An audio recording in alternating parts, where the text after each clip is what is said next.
అయితే ప్రధానంగా రాహు కుంభరాశిలో సంచరిస్తున్నటువంటి కారణం చేత స్టాక్ మార్కెట్స్ అనేటటువంటి విపరీతమైనటువంటి ఒడిదుడుకులు ఏర్పడే అవకాశం ఉంటుంది.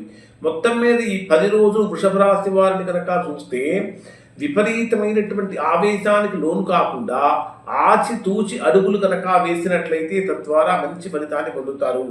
మరి డే వైజ్గా వృషభ రాశి వారికి ఏ విధంగా ఉండబోతుంది అని కనుక మనం పరిశీలిస్తే ప్రధానంగా అంటే ఈ డే వైజ్గా చెప్పుకోవడానికంటే ముందు ఉద్యోగపరమైన సమస్యలు కూడా ప్రస్తుతం వృషభ రాశి వారిని వెంటాడే అవకాశం ఉంది. కారణం ఏమిటంటే వృషభ రాశికి దశమ స్థానాధిపతి అయినటువంటి శని కూడా కుజుడితో కలిసి సంచరిస్తున్నటువంటి కారణం చేత మీ ప్రమేయం లేకుండానే మీ మీద నిందారోపణలు కూడా జరిగేటటువంటి అవకాశం ఉంటుంది.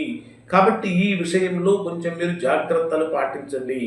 నిరుద్యోగులుగా ఉన్నటువంటి వారు చేసేటటువంటి ప్రయత్నాలలో స్వల్పమైనటువంటి అనుకూలతలు మాత్రమే ఉన్నాయి. ఎవరైతే దీర్ఘకాలికంగా రకరకాల ఉద్యోగ సమస్యలతో లేదా వ్యాపార సమస్యలతో వృత్తిపరమైన సమస్యలతో బాధపడుతున్నారో అటువంటి వారు ఇంకా జాగ్రత్తగా ఉండాలి. మరి డే వైజ్గా కనుక పరిశీలిస్తే 11వ తేదీ ఉదయం నుంచి 20వ తేదీ సాయంత్రం వరకు కూడా దాన్ని పరిశీలిస్తే 11వ తేదీ ఉదయం నుంచి 13వ తేదీ ఉదయం 4 గంటల 6 నిమిషాల వరకు ఉండేటటువంటి సమయంలో ఇది బ్రహ్మాండమైనటువంటి అనుకూలమైనటువంటి సమయంగా మారుతుంది. కారణం ఏమిటంటే భాగ్యస్థానంలో సంచరించేటటువంటి చంద్రుడి యొక్క ప్రభావం అనుకూలమైన ఫలితాన్ని ఇస్తుంది. అంటే గత కొద్ది రోజులుగా ఆగిపోయినటువంటి పనులు ఏవైతే ఉంటాయో అవన్నీ కూడా ముందుకు వెళ్తూ ఉంటాయి. అంటే తండ్రి నుంచి పెద్దవాళ్ళ నుంచి ఆశీస్సులు పొందుతూ ఉంటారు.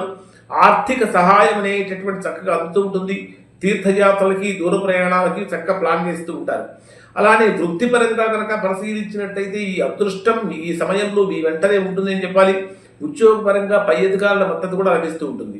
మరి 13వ తేదీ ఉదయం నుంచి 15వ తేదీ ఉదయం 9 గంటల 38 నిమిషాల వరకు ఉండేటటువంటి సమయంలో ఇది మీకు ఏ విధంగా ఉంటుందంటే ఉద్యోగ వ్యాపారపరమైనటువంటి విషయాలలో చాలా బిజీగా గడిపే అవకాశం ఉంది.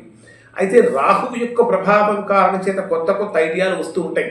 కానీ వాటిని అమలు చేసేటప్పుడు ఒక క్లారిటీ లేకుండా కనుక అమలు చేసినట్లయితే కొంచెం ఇబ్బందులు కలుగుతూ ఉంటాయి. షార్ట్ కట్ పద్ధతుల్లో డబ్బు సంపాదించాలి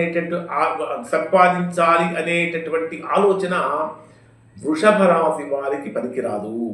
ఇక్కడ ఒక ముఖ్యమైనటువంటి అంటే సూచన ఏమిటంటే